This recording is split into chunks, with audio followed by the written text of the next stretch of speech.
So we are continuing in the Rambam in Perek Daled. Not particularly interested in going back and rereading all the Targum stuff, but did anyone else have any other insights about the Targum thing, or are we ready to move on? We had we were stuck between the role of the Targum being just a regular translator, but then there's all these like kavod dynamics involving the Aviv and the Rav. Should we just move on, or do you have anything? No. I mean, I've been saying the argument. Yeah. But you what was you want to reset the question? I think that don't think really clear up is like it's a role in the economy you need like from the morning. Yeah. Like why does it matter? Right. I mean, it should be mimatra. I mean, either they are allowed to deviate, and then it should be any chacham who's superior, or something like that. You know. Right.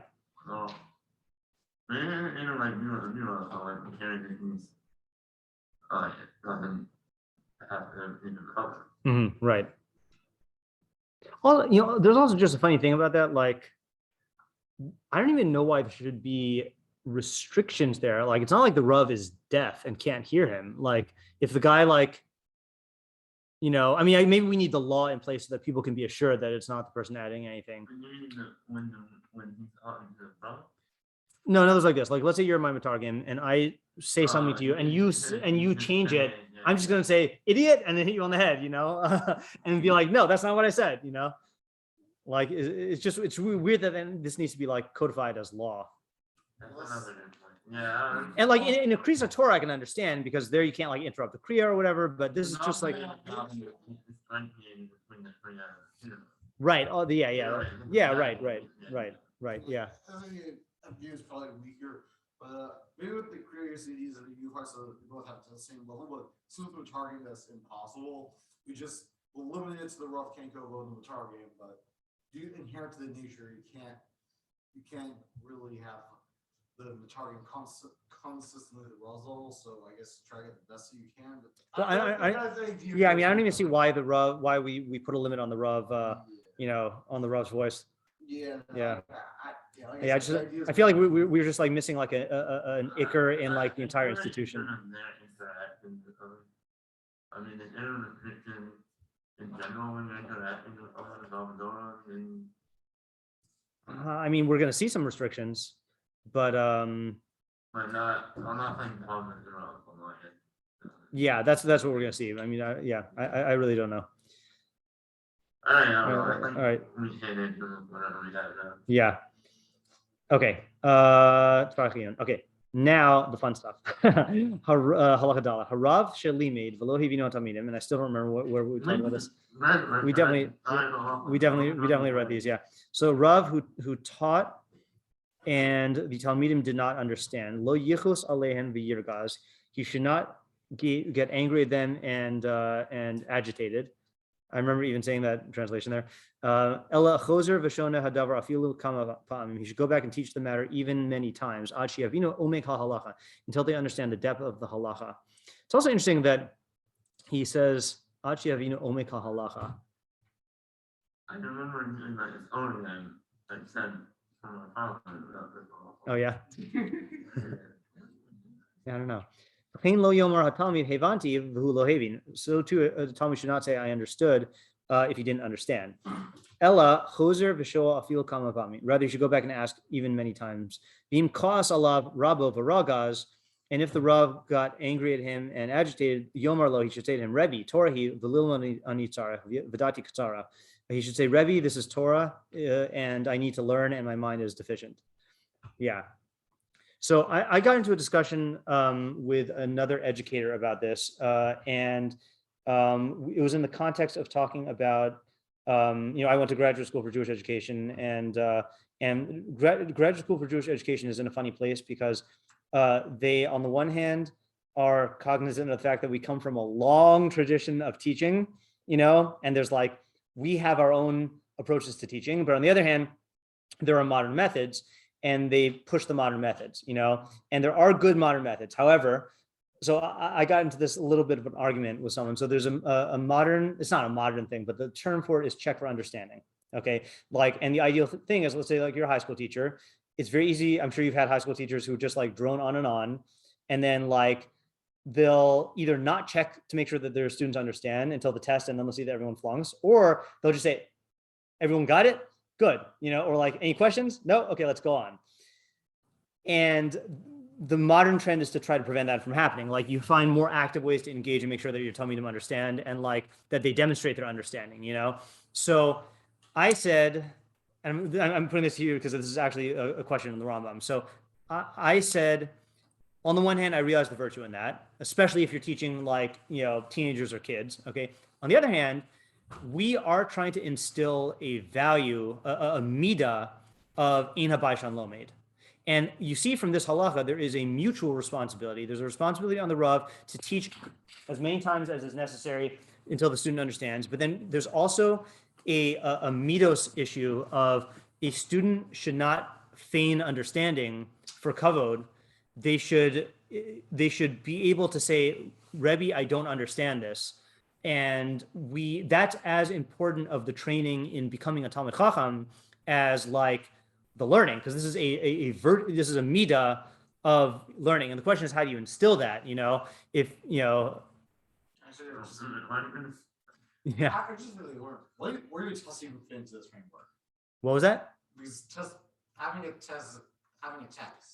I'm not even saying, I'm not limiting to testing. I know you aren't limiting. I just realized. Yeah. The presence of a test changes the dynamic in a lot of ways. Yeah, right. But good, maybe bad. I'm saying like this, like for example, like in Mishlei Shiur, you know, then I'll often say, like, I'll go over an idea and I'll think it'll be clear, and I'll say, you know, can you give me a real world example of what this would look like? And I'll hear them craft an example, and I'll see from the example that they craft that they're understanding the idea differently than I am. And that's checking for understanding without a test. Or let's say like Socrates, you know, Socrates was always checking for understanding, but it was through dialogue, you know? Yeah. So what I'm saying is like, yeah.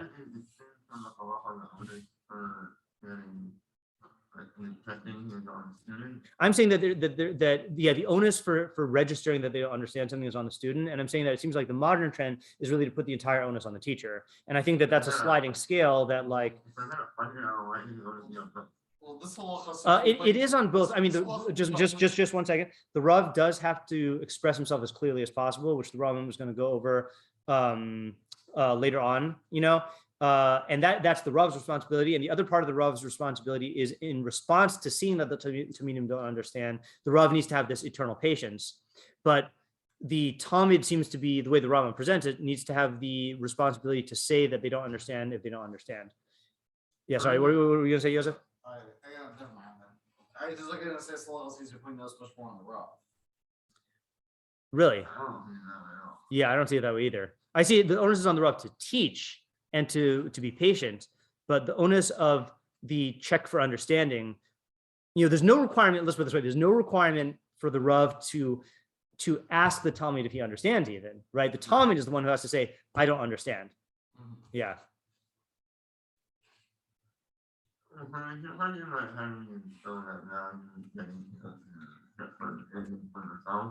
I'm not even going that far. That is a good question. What I'm saying is that if we, you know, should active measures be taken to, like, should the culture of the Talmud Rav dynamic or relationship in class be such that it is evident that it's on the students to be proactive in saying that they don't understand something, and do the modern checks for understanding detract from development of that midah? You know, certainly, I'm saying that checking for understanding is a good thing, but I just think that there is a balancing act here, you know, but I don't know. And you could also make the argument that if the Rav is continually checking for understanding, then that'll like make it acceptable for the student to say, I don't understand, and that'll foster the value I'm trying to say even better. Right. I feel like that you can have both. Yeah. I think. Right.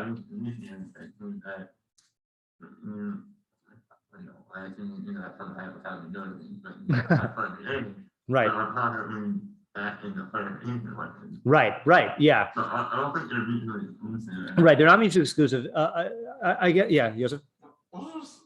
only thing realizing you're seeing like Western, and I guess the traditional choice is a need to teach everybody where. Like this seems to have built, or I guess the traditional Jewish way, just it's not as universal. Certain people just you have to give up or just like put in a lower level to keep away from the. I mean, I don't know. He hasn't really. We haven't seen evidence from that here. I mean, like what about the Derech Hotel? Yeah, but that's not. They haven't even started the education yet. That's not even letting them the base midrash. Yeah, we're not seeing within the shiur. We're not seeing any differentiation. Another thing I was going to say is it's possible my question is stemming from my own experiences learning where like, let's say like, there are experiences where I've had to, sort of, no, I haven't had to say this line, I mean, I've never heard anyone say this line in a genuine way, Rebbe Torah, but like there's a certain courage that is cultivated when like the class is ready to move on or whatever, and you don't understand it. And you have to like say like, I don't understand. And that has been very good for my development. Yeah. Well, I thought you were going to that and did that. I think like at what point is it, like that, right? Right. That's another good question. Yeah. I had in the middle of things, right? I don't understand the point, right? Yeah. Yeah, in certain point, like the writing turns out that people can say like I don't know what that's Indian. Yeah. Right. But it's not a one-on-one. Yeah. So right. So I think it was a listener who wrote into me who I don't know, asking about that question and then showing his Rebbe's response to that. And I vehemently disagree with his Rebbe's response. I would bring it up right now, but I don't want to show any names. And I think it was relevant. I quoted him this thing, and I just got to see what I disagreed with. But meaning. Like, because look, I'm a firm believer on the one hand in when it comes to learning, you have to be selfish. Okay. On the other hand, I'm also a firm believer in don't do things to make people hate you, and I'm also a firm believer in that, like, there is a reality to the net good in terms of like the shiur and respecting like what the Rav is trying to do with the shiur. And if he's defining the parameters in such a way where he doesn't want to spend time on certain things, like it's a balance, And the question, so in other words, the question is more like all of these factors are legit, but how do you make that calculation on a personal level? Like if you feel that you're holding up the shiur, or is it the Rav's responsibility? Yeah, right. Yeah, I mean, I personally think that the ideal scenario should be that the student shouldn't have to worry about holding up the shiur. And it's really the Rav's decision whether to handle this here or to say, like, we'll talk after shiur or something like that. That's also a good question, right? It's not like yeah, right. That's a good question also. No student left behind. Yeah, right. Yeah. Another thing to throw into the mix, I'll tell this through an anecdote that my dad likes to tell. So my dad said that he had I think this was a college professor who, like, my dad was in this class for a while, and then the college professor like was handing back like tests and grades, and he said something to my dad like whenever I'm teaching, I always like to see whether like my goal is to see whether you get it. And my dad like swelled with pride.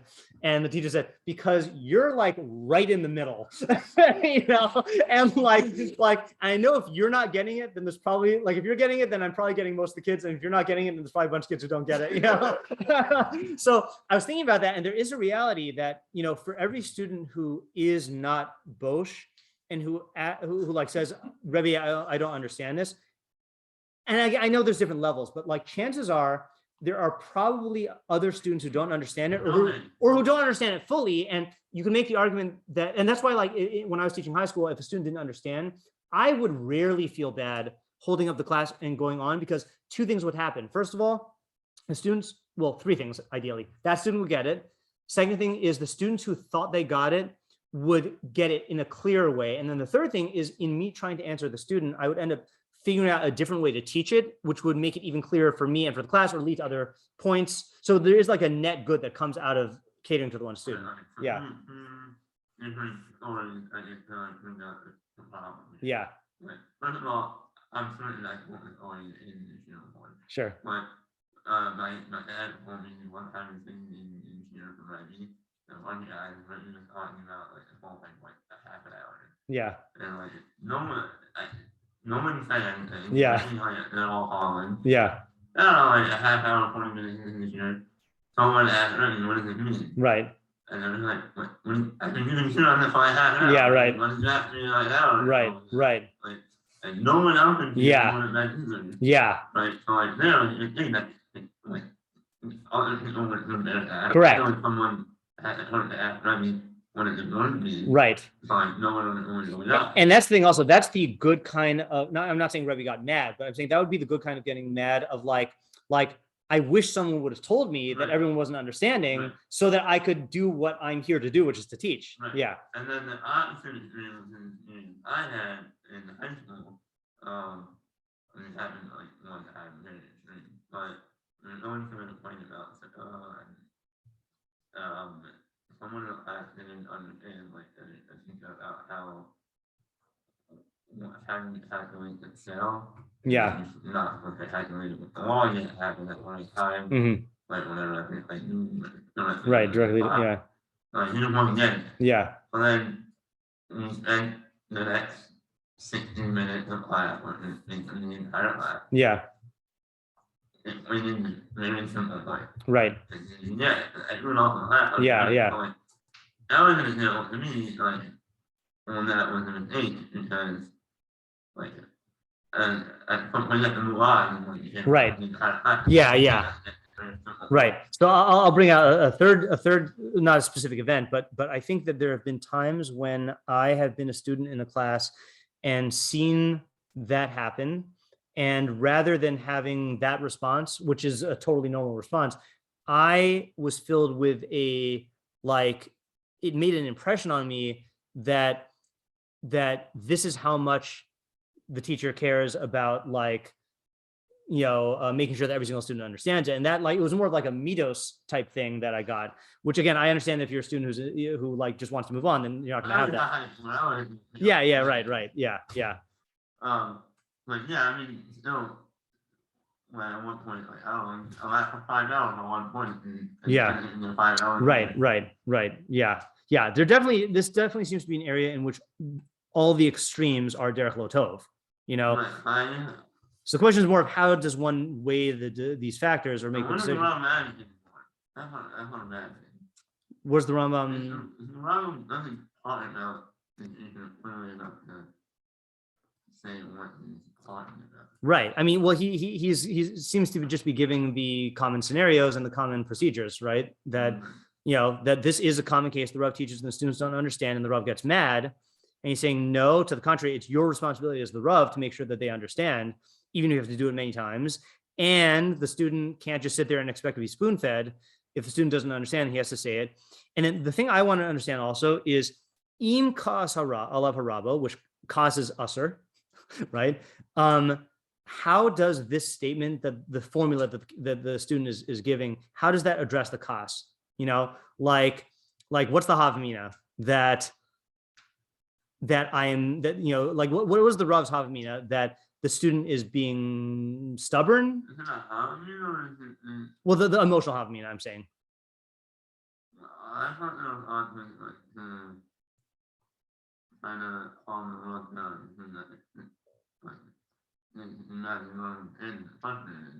No, but I'm saying I'm assuming that this is rational. Okay, meaning I'll give you an example. Let's say the No, I'm assuming that the response that you're giving him is to talk down irrationality with rationality, because I'm assuming cost is irrational. Yeah, right. So in other words, like this, I'll give you an example, right? So if the Rav said something in shiur, and he sees this kid just not getting it, and then the Rav gets angry, and the kid says, Rebbe, I'm deaf. Can you say it louder? Then that anger would switch to not anger pretty quickly. The Rebbe realized it's not the kid, So the question is what was the before and after? but like I assumed that before was, oh, this kid is just not listening to me, and like, oh no, this kid actually has a hard time hearing. So here too, like, was the Rav under the impression that the kid was capable, and now the kid is just highlighting, no, my das is not sufficient, and I need your more help, like, The kids that he was dozing off earlier. Right. And I think the Rambam does address that, though. Actually, let's read the next two paragraphs, because the Rambam does address that type of issue in a second. So he says, in halacha hey, we'll treat this all as one sugya. Yeah. Okay. So let's see. Lo yihi Talmud bosh mechaverav shalamdu mipam rishona oshnia. So this, oh man, this served me a lot when I first started my Jewish education in 11th grade. Lo yihi Talmud bosh mechaverav shalamdu mipam rishona oshnia. So a student shouldn't be ashamed from his friend who learned it the first or second time. And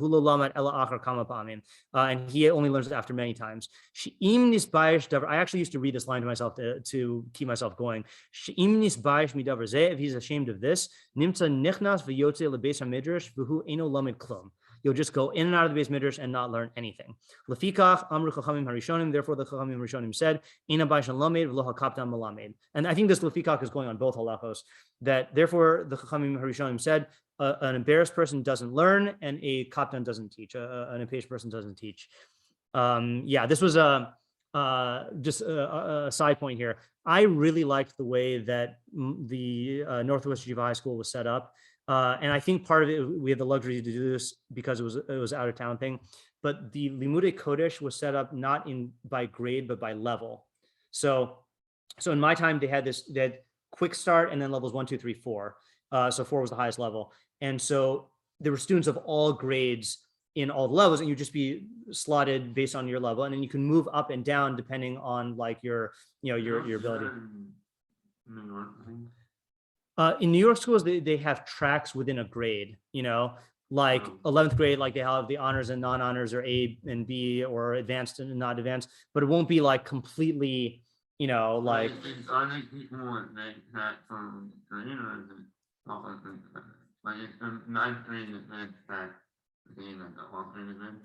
In New York schools?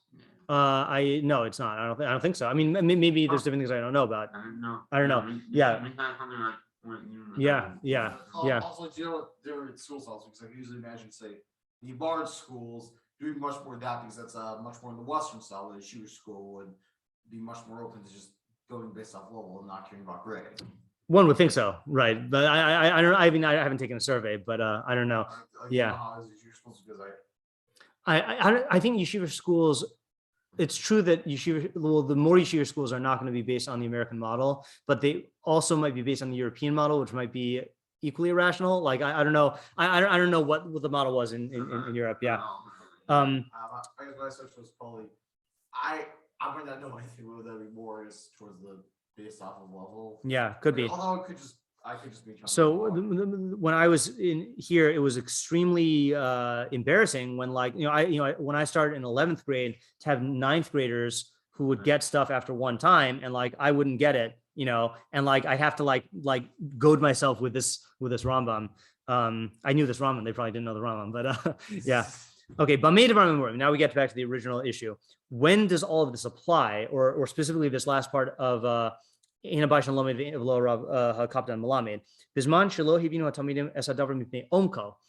when the students don't understand the matter because of the depth, or because their mind is deficient. But if it is discernible, if it's noticeable to the Rav that they are being lax in divrei Torah, that's the second time we've seen that, misrapi aleihen, right? In divrei Torah, right? That's the right. So and that's why they didn't understand. Chayav lir goes aleihen. He is obligated to rage at them, and to verbally shame them. This is not acceptable nowadays, nor is it probably advisable, because it's not the norm. In order to sharpen them. This is what the Chachamim mean when they say cast fear or bitterness into the Talmidim. Next halacha.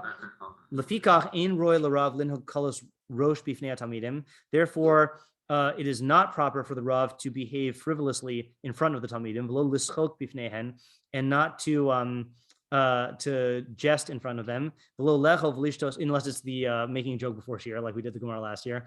Not to eat and drink with them, and so that they should, their awe should be upon his awe should be upon them, and they should learn quickly. I remember the first time I heard this a lot, which was my assistant principal at NYHS. It was at Sukkot time in my first year. I think my first Sukkot ever that I celebrated, and he was eating like I think it was like a sloppy Joe or like a hot dog, and all of it just slipped out onto his tie. And he said, "That's why you don't learn in front of your eat in front of your Talmidim." You know, it was just yeah, but that's not what the Rambam means. What were you gonna say? Yeah, I think like I would say that like a lot of infant and Yeah. like understanding and like that Talmud and trying to learn and knowledge and Yeah. and like interaction like all that thing in the head. I think like, Yeah. that he shouldn't be like involved in how person follow that. Yeah. Right? I don't think like it would be the opposite of fostering an environment where you act like Right, meaning it would be intimidating.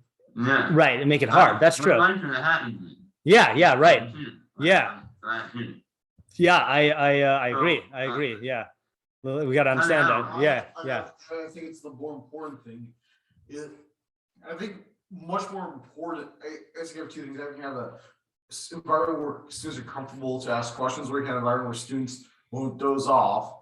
And the second one is I'd say much more important. So therefore, separate the fear and all. Having been in the situation where I was not comfortable asking questions. Yeah. I didn't get anything. Right, right. Yeah, you went in and out and didn't get anything. Right. Yeah, yeah, yeah. So I think first of all, let me just state a couple parameters here for this halacha. Okay. So I think that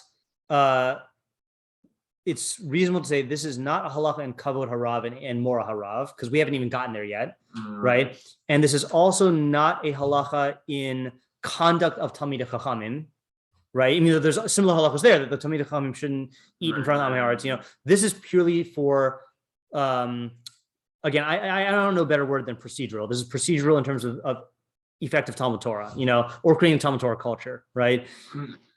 Okay. So now the question is again, we asked this at the beginning, but like, how much of this was dependent on the fact that this was the norm and things have changed, and therefore like these things need to change as well, and how much of this is like, no, this is the ideal and we're missing out on stuff because we're not keeping to this. Yeah. It's also just other things have changed that, and then I guess the reason this could be ideal is because our current norms are bad. Yeah, or this can make it worse, like with corporal punishment, right? Like when corporal punishment from parents to kids or from rebbeim to students was normal, then like the suffering and trauma was not a thing unless the punisher went overboard. Now, if you hit a kid, it could like severely traumatize them, you know? And that's not the kid's fault. That's the fact that it's just not a normal thing to hit kids anymore. And so I wouldn't say maybe this should be the norm, you know, like you can't just like switch norms like that. You know, yeah. So let's focus on your question, Chaim. So, how can it seems like a stira in mood between Ema and the Mara Zrog Mara Batamidim, and like the fear that your Rav is going to fly into a rage to like shame you if he thinks that you're not understanding, versus the patience and the not being a kaptan thing. You know. Yeah. I'm going to pause this 1 second, just because this is an example that I've seen be effective. If the Rav were actually consistent in implementing these things, and the Talmidim knew that this Rav is only going to get angry if I am slacking off, otherwise the Rav will be kind and patient, then I think that could create an environment that fosters good learning. And I've only seen this twice. I've seen this in an example I just mentioned, and then my top English teacher in high school, Dr. Jones, also had a thing. It was like, you know, you never wanted to make Dr. Jones angry, and he's only gotten angry like a couple of times, but like you knew that if he got angry, everyone deserved it.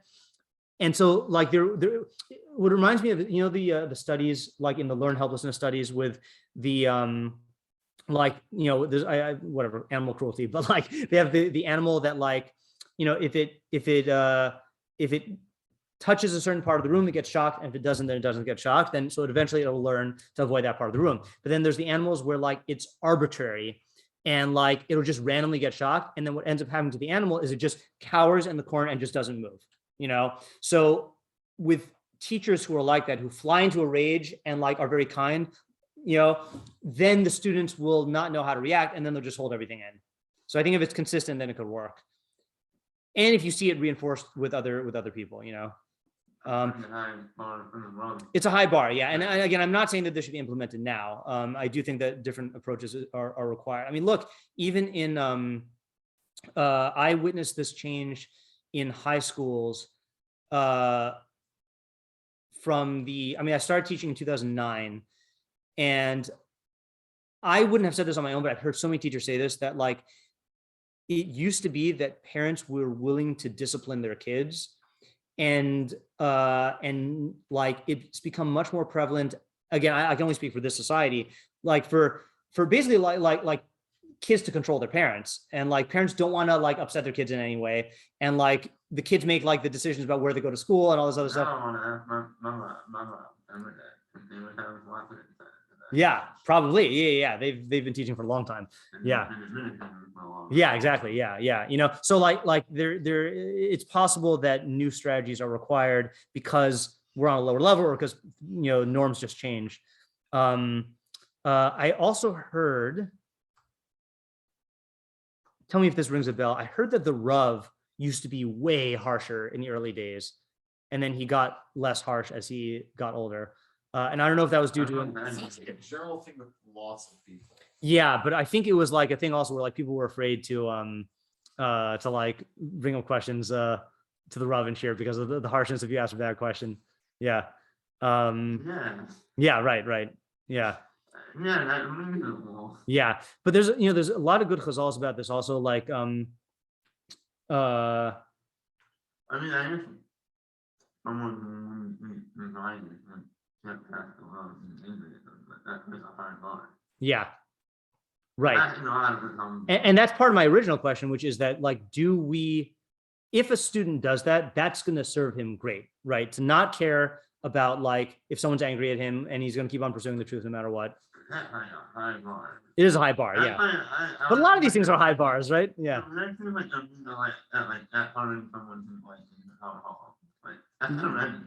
Yeah, it's good. Right. Oh, I hear. Yeah. It's a good question. You know what we should do? Let's look at the Rambams on the Perush HaMishnayos on these Avosi quotes, like Lo Bash Lamed and Lo Kavna Melamed. I don't know if there are. Write it down. Thank you. I'm serious. Like it's like what I'm advocating for. How do you instill that?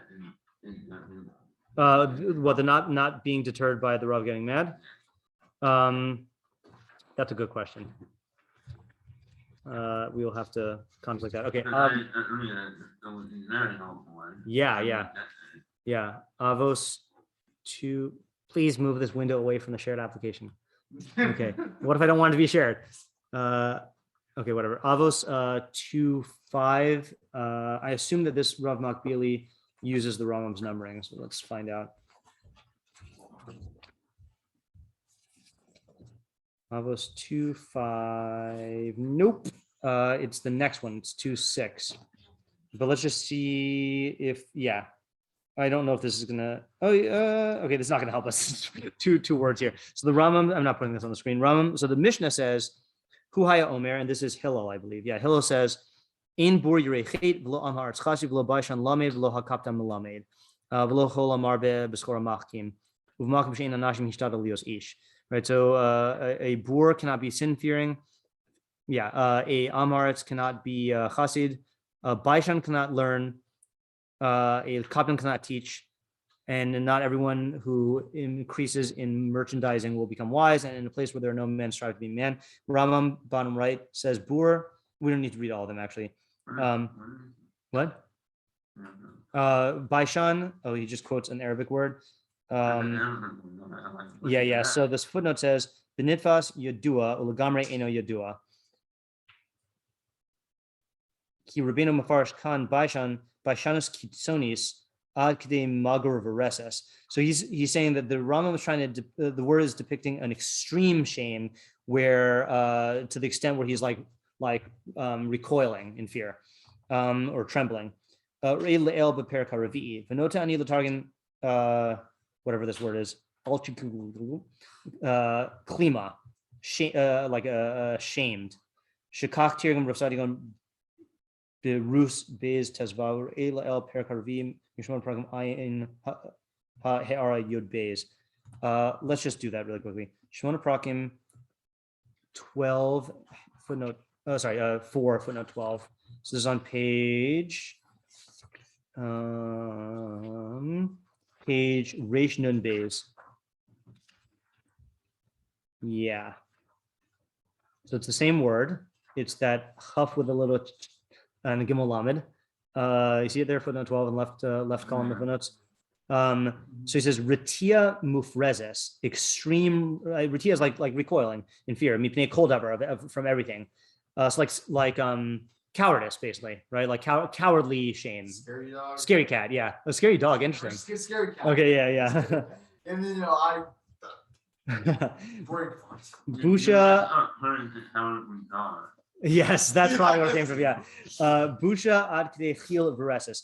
Shame to the point of trembling. Yeah. And I have had, again, it's normal to be afraid of asking questions, but there are students who just are like deer in the headlights scared, like just trembling, like they won't even say anything.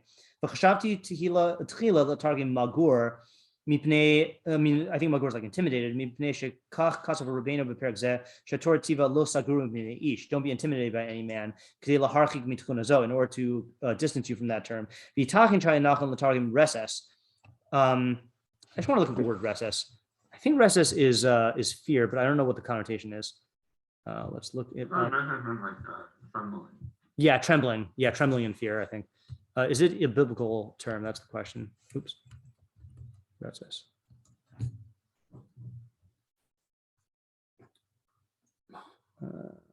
Reses is not crisis. It might not be a biblical term. Oh, reses. Is this the word? Trembling. Yeah. Ooh, here we have, is this a hapax legomenon, our friend? A hapax legomenon, a word that only appears once in an entire body of literature. So that makes those words hard to define because they only appear once. So you can't define them based on comparisons. Yeah, trembling. Okay, fine.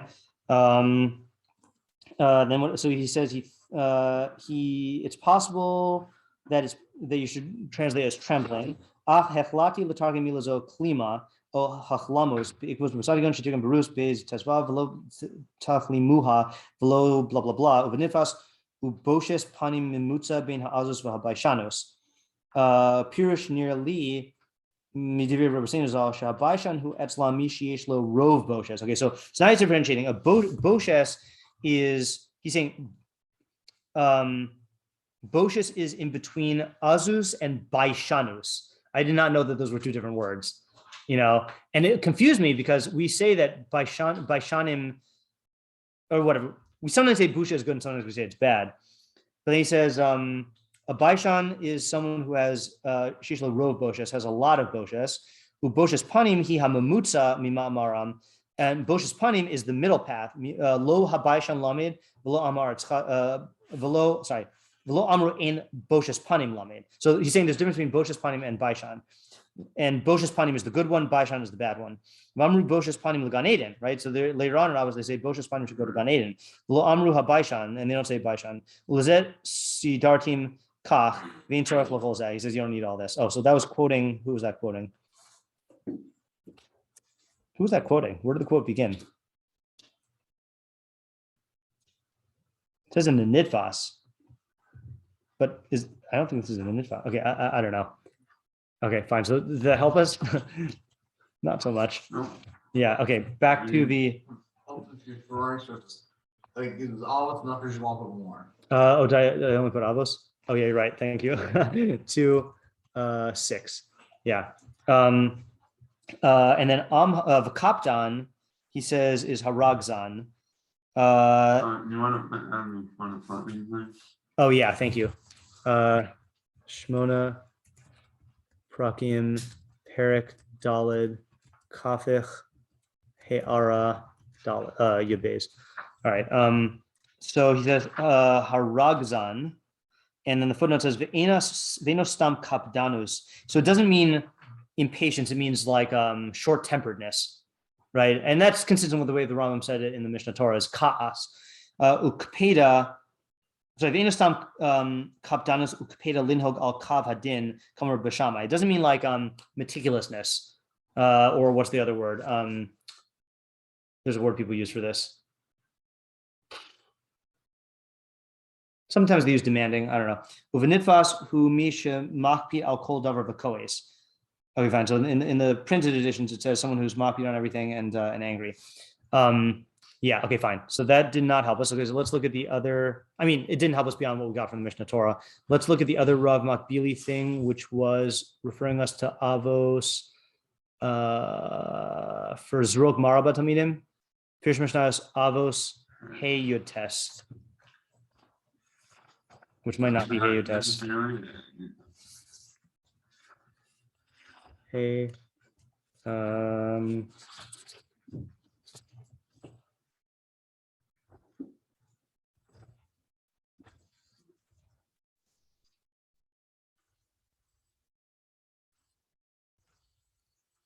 look like it in Perik Hey though. Oh, unless he's quoting from the Rambam in. Maybe the Mishnah doesn't say that. Hatel b'hem yira kadesh yilmadu. Yeah, where would this be in the Rambam? Yes, that is in Hey Test in the Rambam. So let's see what the context is here. So it's on page Shin Daled. You need to get our flour. Yeah. This makes sense. So the context is. Oh no, this is not the context I thought. So this is in Ben Hehe statement. Or you would have been Tema. Oh no, sorry, it's Yotes. It's been Bagbag. Yeah, Yotes been Bagbag Omer Hafuk Bab Hafuk Ba the Hagiba the Kulaba. That's an interesting thing. I've never seen that Giyasa before. So turn it and think in it because everything's in it. Uva Tekze, and in it you should look into. Vasiv ublay and grow old and weary over it. Umina lo tazuz, don't move from it. She'ein lecha mida tova yosem mimena, because you have no mida greater than that. And it's talking about Torah, presumably. So Rambam on Yotes Amar al Torah, he's hapech ba v'hege ba shakol ba. Keep on like turning it over and over and over. I mean, however you want to translate that, and meditate on it because everything is in it. Amru ubat tekze. Klomar ba tireh, there in it you will see as ha'emes, you'll see the truth. These takel be'ena pekucha, and you'll look in your open with your open eye. You'll gaze out with your open eye. Tirgum v'yera v'chaza. Ba'achkach amar siv uvlabe ba ubli ba, and it says grow old over it. Klomar ad zikna v'seva, until you get old and white haired. Tehei mis asik ba, you should be involved in it. Al tasar rimena l'zulasa, don't leave it for anything else. Amar ba. Oh, sorry, Ben Hehe. I've never seen it as one word before. Ben Hehe. Lefi erech yigi aska b'Torah yihi escharcha. Because this is Ben Hehe saying lefum tzara agra. According to the suffering is the reward, or the pain. V'amru she'ein miskayim min halimud ela ma shenilmad biyagia v'leus v'yira min hamalamed. There you go. So that the only thing that will be established from the learning is that which is learned through exertion and through weariness, meaning you weary yourself out for it. And fear of the teacher. Of a limud hapinuk v'hanachas, I think like leisure learning and relaxed learning, calm learning, eno miskayim, will not last or will not be established. Ein adam nehene mimin, a person will not benefit from it. That's extreme. Amru b'firush af chachmasi amdali. I think we read this when we did that. Yeah, that even my chachma remained with me. Chachma shalamadati ba'af ki amdali. The chachma I learned in anger remained with me. Ulfikach tzivu al hamalamid lahatil ema al hatamidim v'amru zorok mara b'tamidim. That's why it commands the teachers to instill fear, trepidation in the students. So that is interesting. He's saying that you're creating an emotional mood that will make the learning be miskayim. So it is possible that they're at odds, meaning that it's a balance. On the one hand, you want the learning to be serious and like, you need to be in awe for the learning to stay with you. But on the other hand, like, maybe it is the onus is on the Talmud to not be afraid of the Ravs. I think that's method. I don't know if that's method today. Yeah. Yeah, right. Put it monthly, but Yeah. like you think that the method. Yeah. Let's do this. Let's just read the rest of the footnotes, and then we'll stop for today and come back to these questions tomorrow. So Baishan, he said, Rambam Bekius says, Baishan is Baishanos Kitzonis, extreme Baishanos. Kaptan is Ragzan, so that's what we just saw there. That's really all we needed, but we didn't know that. Bamin of our Memorim, Shiazbir Harav, Shuv Veshuv. When do we say that the Rav should explain it again and again? Okay, fine. Lir goes land to rage at them, Bigdolin. That's by adult students. Sh'asr lahakos l'zam. That is usher to hit them. L'chinuch haktanim re'eh le'el beis beis.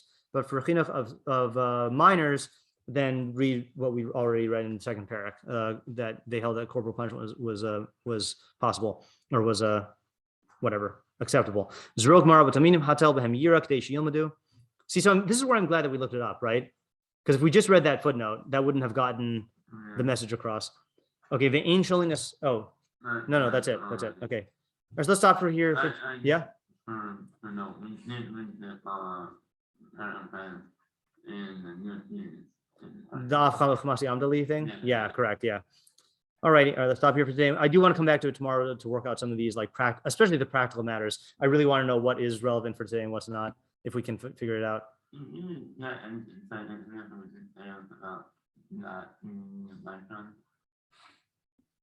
Did we really dwell on that? I don't know. I don't recall it. But my mind. Yeah.